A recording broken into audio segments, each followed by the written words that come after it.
birthday ni Lola.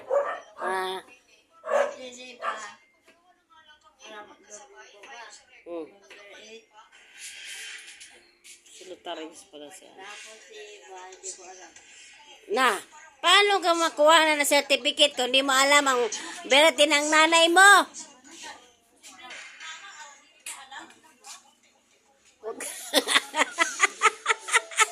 Ang sabi niyan, ang mga birthday raw nila nasa baol. Eh, wala naman si Lola. Nasaan ba yung baol na yon? Hanapin natin yung baol na yun. Si Mama pasabay. Kailan ka rin nga na yung birth certificate mo. Kaya kailangan na malaman mo yung birthday ni Lolo.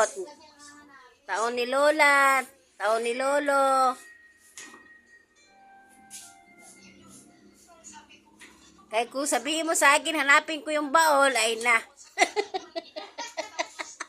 Hindi ko alam kung nasa mo niya. Saan ni Lola tinago yung baol na yun. Good morning po sa inyo.